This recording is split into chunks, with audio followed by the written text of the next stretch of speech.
Howdy, riders. Welcome back to Ride Between the Wines. Before we talk about this week's episode, I'd like to take a moment just to thank everybody who's out there on the front lines, EMS, emergency services, doctors, nurses, everybody, and of course, people in retail, everybody who's having to go out and do their jobs today so the rest of us can survive. We thank you. We're thinking about you very much. That being said, this week's episode, I have Dennis Koelwijn in the car from Salentein Wines from Argentina, and he tells us about his cool wines. So if you're ready, buckle up. Let's ride.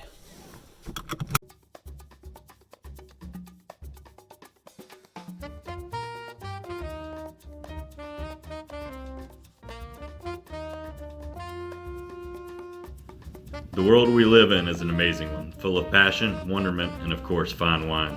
This is the story of one man's journey to fully understand and appreciate that world. So kick the tires and light the fires. It's time to ride between the wines.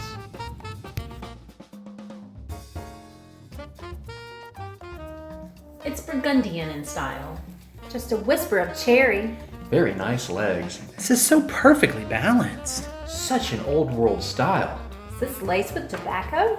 A total fruit bomb. I say, Sir Ponce!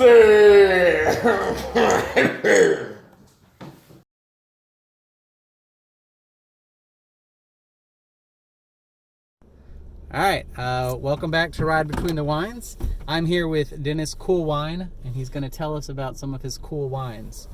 I literally just learned his last name is Koelwijn. That's an amazing last name. There's a whole village with that name. Is there? Do they make any wine? Is it cool? No, lots of fish. Fair enough. So Dennis is with Salentein Wines, which is in Argentina, and we have a delicious bag full, and we actually have already hit a couple of stops, and everybody's loved everything so far. But first time on my podcast, second time in my car. Yep. Dennis, how about you start off with introduce yourself and tell us how you got to be in my car. I got an email from you. No, so a long time ago, I started working in a wine shop in Amsterdam. In Amsterdam? Amsterdam. Okay. Yep. I needed to pay for college, and that stuck. And eventually, I ended up finding a wife at a wine show who insisted I move to the U.S. And we moved to California. Lived there for a while, and 13 years ago, I started with Salentein. Wait, was your wine living in does your wife live in the U.S.? Not at the time. Well, yes, at the time we met. Okay. And then she moved to Europe, and we were in Amsterdam for a few years, and then we got married and moved to the U.S. Okay. Great. I interrupted. Sorry. Keep going. No. So 13 years ago, I started with Salentein, and I cover everything for the U.S. and Canada. Great. Well, you have the entire country. I didn't realize that either. And Canada. In Canada. It's not annexed Is yet. that a big market? I don't. It's about 10% of the U.S. Oh, well, that's So it's it changes up by province, because every province has, of course, their own monopoly. interesting. Works. It's an interesting way of doing business. So tell me about Salentein. Actually, tell me why Salentein. I know you've done it for 13 years now. What, just a lucky opportunity, or were you a big Argentine wine lover at the time, or? After I finished college, I ended up working for a South African wine importer in Holland. And my manager there left after some time and started working for Salentein. So after I moved to the US, he reached out and said, hey, we need somebody in the US. And I had just moved here and just landed a job. So I told him no. 2 years later, he called me again. And I said, yeah, it doesn't hurt to talk. So I flew out to Holland and had an interview with the owner. And that was it. So the gentleman who started the winery, Salentein, he was originally from Holland. He passed away probably 5 years ago. Okay. So still family owned. His children are now running the winery. not on a day-to-day, but they are very involved, and they come to From the Holland U.S. or from Argentina? Complicated.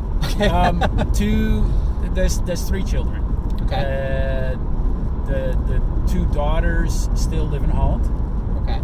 The son has lived in Canada for 46 years. So we are a Canadian-Dutch owned winery now, I guess. So the story goes back even further. The gentleman who started the winery and the family, they were in the car business in Holland. So they were the Volkswagen importer in the Netherlands. And from my grandfather was a Volkswagen dealer. So it goes back Right. a while. Although, they didn't know me. Still. So 13 years ago, I went out for an interview and started about 2 months after that. Awesome. Well, tell me a little bit about Salentein. So Salentein got started in the mid-90s. Okay. Mr. Pon ended up in Argentina kind of by accident. I think he went hunting there a few times and went to some hunting lodges. Fell in love with the country, and then there is a story that around his retirement he loved sailing as well. So he went on a sailing trip in his had a racing boat, and when he hit the Panama Canal, well, he didn't hit the Panama. When he ended up in the Panama Canal, story. a pilot boat or a tugboat crashed into his yacht. His boat, and it was one of those aluminum racing yachts, and they're very fast, but they're also very fragile. I imagine, yeah. So it didn't float so well after that incident, and he was like, well, I'm 65, I'm retired, what am I going to do? He continued overland and got back and ended up in Argentina, and he'd already been there a few times and fallen in love with the country, and he got out of the family company and invested everything in Argentina. Wow. That includes the wineries, but there's also investments in cattle and in farming. And you said this is mid-90s? This is the mid-90s, Okay. Yeah. So, now several political crises and peso crises later, Yeah, it's a different world. we're still there. But he was able to pick up, in the Uco Valley alone for the winery, he was able to pick up 5,000 acres. And there's 2,000 acres under vine. It's the benefit of when you're one of the first ones in the Uco Valley, because Uco Valley is part of Mendoza, but it's about 2 hours south of the city of Mendoza, and it's considered to be now the prime wine growing region in Argentina. And in the last 20 years, they started kind of making, I don't want to call it subdivisions, but they started making sub-appellations or smaller IGPs. So there's now Baraja Altamira. The newest one as of this year is San Pablo, and they're still working on several others based on not just on elevation anymore, but also on soil type. And because you have a lot of that's interesting. Well, you're on the mountain slope, so there's a lot of alluvial stuff coming down, and especially in like a sedimentary cone from a river, you have totally different soil types than when you're off to the side of this cone. Right. You can see it on these on Google Maps. You can kind of, or the satellite imaging, you see these triangles coming down. That's all the sediment that comes from these rivers. They leave this trail of sediment. Tell me this, when he first started, after he was already retired, and he just fell in love with the country, and had no experience in the wine business. That's exactly the question I'm going to. What does he do with 5,000 acres? What happens next? Was it acres that were already under vine? I guess No. There was not a lot of grape growing going on in the Uco Valley. I think there was some in the lower elevations near the towns in Tunuyan and stuff, but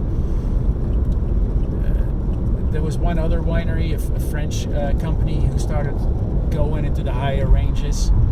But we started 3,300 feet. We go up to almost 6,000 feet. As you go up, you get a cooler climate. And at the time, they said it's too cold to grow grapes that high. You're going to get frost. In the wintertime, you're going to lose vines. Your season's going to be too short for it to ripen. It's a terrible idea. And drip irrigation, I was told, was not available until 94, 95. That's when it's just started coming to the country. And without drip irrigation, it is too dry. Well, they did some flood irrigation, but it's not as effective. Right. And you need a lot more water. And since you're in the mountains, there is, in a rain-shaded area, because all the rain falls in the mountains. Right. So you only have the snow melt. There is only roughly 8 inches of rain. So you need additional water. And with drip irrigation, you're able to plant a lot more vines and have sufficient water. Right. With flood irrigation, you just need a large quantity of water for, it just limits you. Right. Less control. And everything. Less control, yeah. So that's how the winery got started. And so we're one of the pioneers in the Uco Valley. Do you know who his first winemaker was? Laureano Gomez. He went about 10 years ago. He went out on his own. Okay. He's doing pretty well. He started off as a garage winemaker on his own, and now I just saw him the other day having dinner at the winery. Is he native? Was he a native? Yep. Okay. And now our current winemaker since 2010 is Jose Galante, or Pepe Galante. And what's his background? He's got 46 years under his belt. He was Nice. the chief winemaker at one of the large Argentine wine groups in Argentina Very cool. for 35 years. And he came to us in 2010. Well, we are getting close to our stop. When we come back, I want to talk a little bit more about Argentina, the wines, and maybe talk about pairings. And I definitely want to talk about some of the particular tiers of wines that Salentein makes. Perfect. All right, see you in a minute. Am I recording? All right, we are back in the car. And as promised, I would love to talk about... Still raining. It is still raining. I don't know if you can hear the rain. But yes, it is a beautiful day here in not so sunny South Carolina. But let's talk about Portillo. Let's talk about some of the actual specific Salentein wines. Okay. So in the Uco Valley, we have two wineries across the street from each other. The original winery was the Salentein Winery. Okay. Gravity Flow Winery. I think it was one of the first wineries really in that part of the Uco Valley. The architectural firm, I think it was their first winery as well. Okay. And a lot of other people have used them since. They're pretty famous for their wineries right now in Argentina. Okay. That's awesome. It's a gravity flow winery, so upstairs it's all stainless steel. It's built in the shape of a cross. The original idea was to have wings for each of the varietals.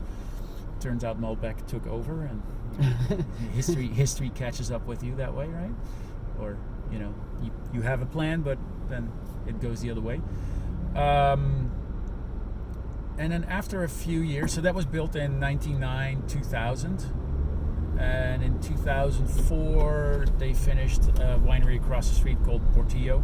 Okay. At the time, it was called Portillo. Officially, we call it differently right now, but I'm old school, I guess. And that's where we do the Portillo line and Killka.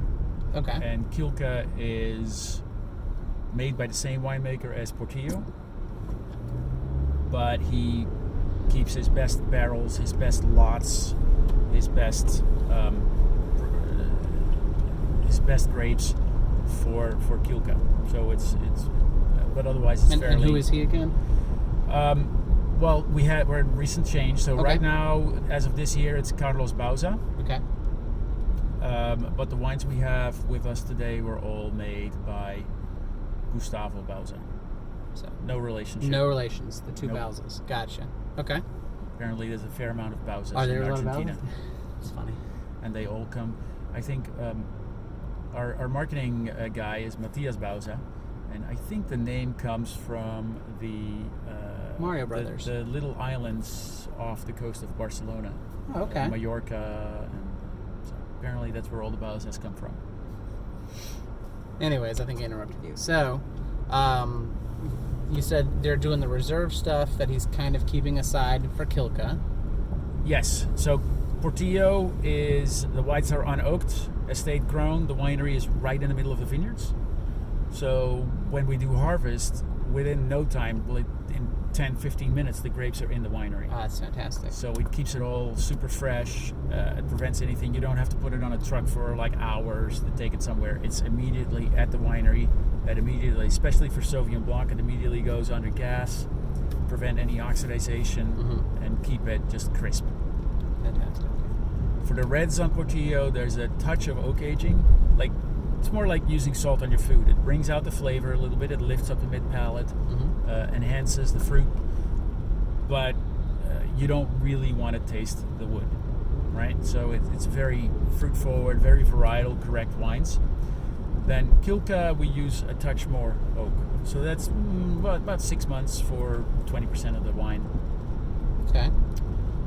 Get some French oak, just enough to give you a slightly more elevated flavor profile, and it's just slightly more fruit-forward wine grapes that he uses.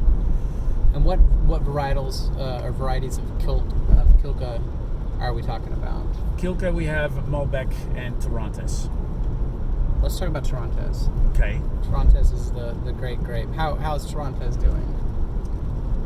What is Torrontés? I guess we could say that. I guess maybe not everybody has had that variety of grape. Torrontés, yeah, it's interesting. I hear different stories and I read different things. So Wikipedia, they talk about that it might be a clone of the Criolla, which might be the mission grape brought over by the missionaries, and Muscat. Okay. Because Torrontés gives you a little bit of that orange peel in the nose and in the flavor. Right. So they think that there's some relationship there, but otherwise it's kind of vague. But I've heard different theories on where it comes from, and it's been hard to pinpoint. I think the one that I just said is the most accepted. But it is entirely indigenous. You're not going to find Torrontés in France or something like that. Yeah. Correct. Okay. And so what's the state of Torrontés? What's your production of Torrontés versus Malbec? Is it grossly different? Tiny. Yeah. I think in Argentina only 1 or 2% of total production is Torrontés. Yeah. It's a fairly floral wine, so it goes well with food. Ceviche, as we heard earlier today, right. or any seafood, Asian food when you have a little bit of a kick. But Malbec is what put Argentina on the map, right? Sure, it's yeah. People want red, and I think even in a restaurant, well, not in a retail setting, people walk to South America for reds. I notice the other whites are always people geared towards the reds when they think Argentina. Well, I guess we're getting close. I'm not going to talk about the food, but I imagine a lot of the food really is geared towards reds too. Oh, for sure. Huge meats and what I think of as heavier. It's like Uruguay and Argentina are the two countries with the highest per capita beef consumption. By far. Yeah. Well, yeah, so that's not a big surprise then. Well, before we pull over here, let's talk about, so you said Salentein Winery is right across the street from the Portillo Winery. Correct. And what all are we getting there? Well, we use the same vineyards. Okay. In a sense that we use the older plots and the older vines and the lower yielding vines for Salentein. Again, it's a gravity flow winery, and we age, after fermentation, we age most of the wines for about 12 months, the reds. Again, heavy on red. So we do a Chardonnay. There is a Salentein Sauvignon Blanc, but we only sell that at the winery. Besides that, in the US, we have the Cabernet and the Malbec. Obviously, Malbec is Argentina, so it's a nice oaked expression of Malbec. I think the Cabernet is often forgotten, but does really well. Where we are, we got to work a little bit harder in the vineyards to get the Cabernet ripe. And this wine. Oh, go ahead. I'm sorry. But you're getting a really nice blueberry nose on it. It's a little bit in between European and New World in that sense, because Cabernet likes it warmer, and we're kind of on the edge for Cabernet. So, they got to work it in the vineyards to keep the pyracines down. They don't want it. Yeah. But you get a little bit of that in there, and express it as blueberry. Yeah. And the winemaker for this one now, this is Jose Galante. Yep. Who I feel like you've traded his name between Jose and Pepe all day long. Which is it? Apparently, every Argentinian Jose has a nickname that's Pepe. Well, there it is. It's switching out 4 letters for 4 letters, but that's how it works. And if you're the younger Pepe, you're Pepito. And this Pepe or Jose, as you mentioned, is pretty well acclaimed in Argentina. And you said he's been making wine for 40 some odd years. 46 years now. 46 years. Okay, I want to make sure that I have my guys straight after what you were talking about earlier. Yeah. Well, that's a very cool person to work with. He's considered one of the top 5 winemakers in Argentina. He's got a few years experience, obviously, and the cool thing is he's still experimenting. He's always trying out new things, co-fermenting Petit Verdot with Malbec, looking for new terroirs. When he came to us, he added a whole line of wines of single vineyard wines. Because for the longest time, everything was always about elevation. You go up in elevation, you get better wine. Well, it turns out that soil has something to do with it as well. So, and this is a lot what he just kind of discovered through when he started with us, that's when we started developing it. Yeah, so I like to attribute it to him. I'm sure that he's got some input in that. So we now have 4 different single vineyard Malbecs, a single vineyard Pinot Noir, a single vineyard Chardonnay from 6,000 feet. Not everything makes it to the U.S., but we have the 4 Malbecs, and it's really cool to see the totally different expressions you get. Same winemaker, same winemaking techniques, similar yeasts, everything else the same. Only difference is soil and elevation. I think that's fantastic. Well, maybe we should bring it into Ship South me out Carolina. there. See, I thought we were going to go the other way around with this. No, well, we're going to go eat because I wouldn't let him talk about any of the food of Argentina until I eat because I'm starving. So we'll be back in just a few minutes. Exactly. All right, we got busy, so we are back in the car for what is going to be the final podcast segment of the day. That dude is not even thinking about letting me in. As promised, first I want to talk a little bit about Argentine food, which is Argentine food. So how much time do you actually spend in Argentina? You get out there a fair bit?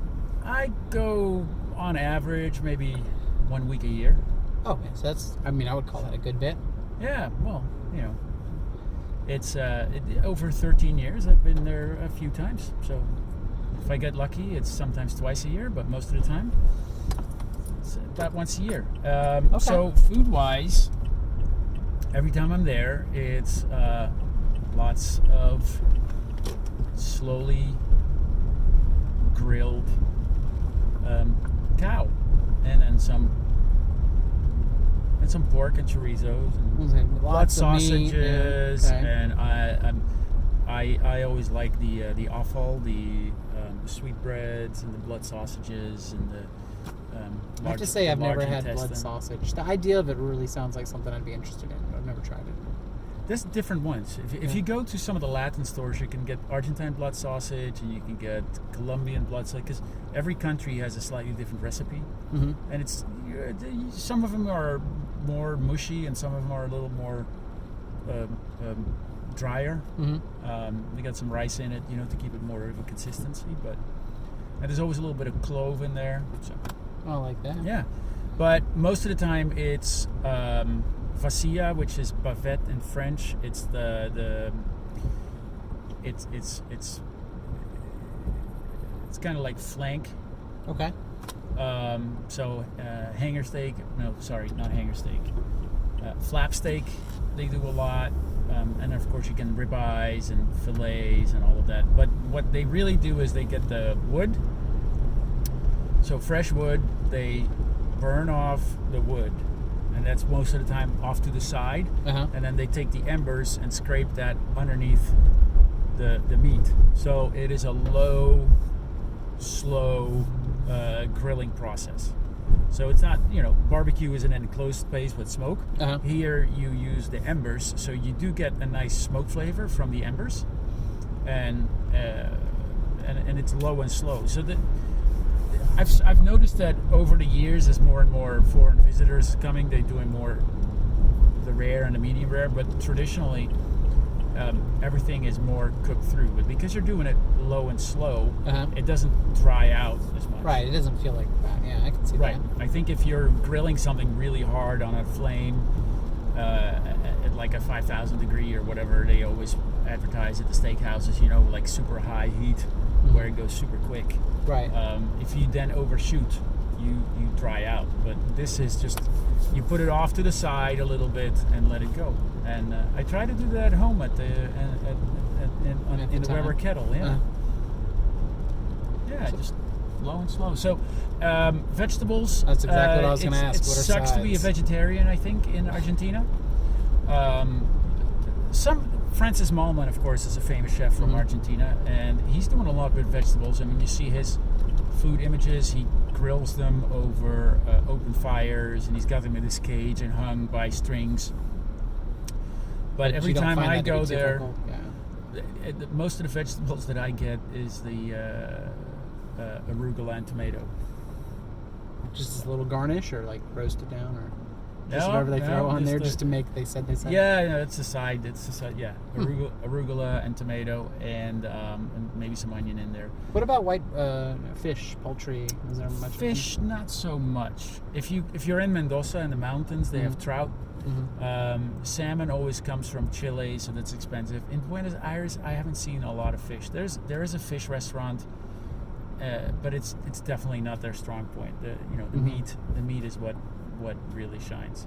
Now tell me this. I know that while on the conversation of meals, I know whenever you're there, you're with people who are drinking wine, but to get a feel for the actual people who live in there, is wine something they drink a lot of? Do we drink more wine than they do? Are they more beer people? Or There's always a lot of beer, Okay. as every country, most cultures, right? It's very much like the traditional wine drinking countries like Spain and France. In the last few years, you've seen the volumes go down, but better quality.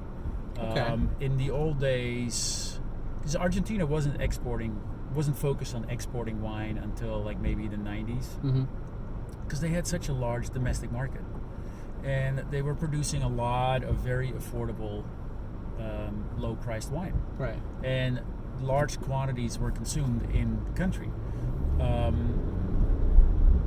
And for exports, you need better quality to compete.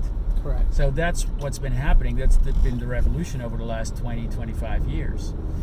But now, in Argentina itself, they're starting to drink better quality wine as well, and you see the volumes go down. Interesting.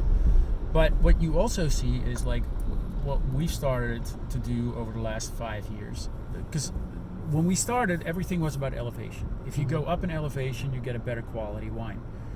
And that started with Uco Valley, and now you see they're making sub-appellations within the Uco Valley, as I mentioned. And we started with 4 different single vineyards now. We have one from Paraje Altamira, the new IGP from this year, San Pablo. We have 2 vineyard sites there, because we're a large part of that IGP. We own a big chunk of it. So we have a San Pablo Malbec and a La Pampa Malbec, and then we have a Malbec from Gualtajari. So those are all 4 Malbecs are made the same way, the same winemaker, the same wood regiment. The only difference is elevation and soil type, because soil types really have an impact, and especially on Malbec, it really takes on the terroir that it's grown in. And it's fun to taste those 4 Malbecs back to back because you really see totally different expressions coming through. Yeah, that sounds like a very cool experience. You guys sell them I guess you sell them through the website or something. You sell them in a pack of 4 so you can... We do at the winery.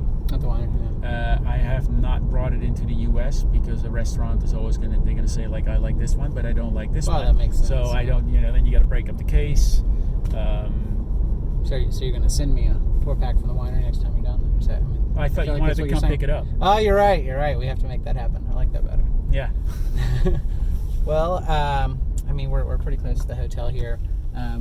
Certainly appreciate you being in the car with me today. Yeah, any other Salentein or Argentine stuff that we should say about your wines other than just drink them because they're delicious?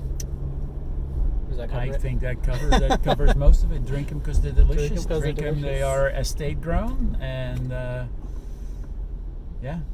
good stuff. A lot of love in them. Yep. Well, fantastic. I appreciate it much. Thank you. And there you have it. Another episode down. Hope you guys had a great time. I know I did. Thank you very much to Dennis Koelwijn for his time in the car with me and Salentein Wines. If you haven't got a chance to, go out and try Salentein, Killka, Portillo wines. They're delicious. Bang for the buck. Thank you to RNDC, Republic National Distributing Company, my employer, the ones who make all of this possible, by allowing me to have an awesome job where I drive around and get to meet some of the coolest people in the world of wine. If you're watching this right now, it is also available in audio at Google Podcasts, Spotify, Apple Podcasts, wherever you listen to all of your audio podcasts. And the first season is exclusively in audio before we got into video. And if you're listening to this right now and didn't realize, the second season, the stuff we're on right now, is actually all in video. So in addition to listening to all these cool folks, you can actually see who they are and maybe get a little bit more out of that. And that's on YouTube. You can see all the latest episodes come out every Thursday. Follow me on Facebook at MikeWine-Guy or Ride Between the Wines. Also Instagram, Mike_Wine_Guy.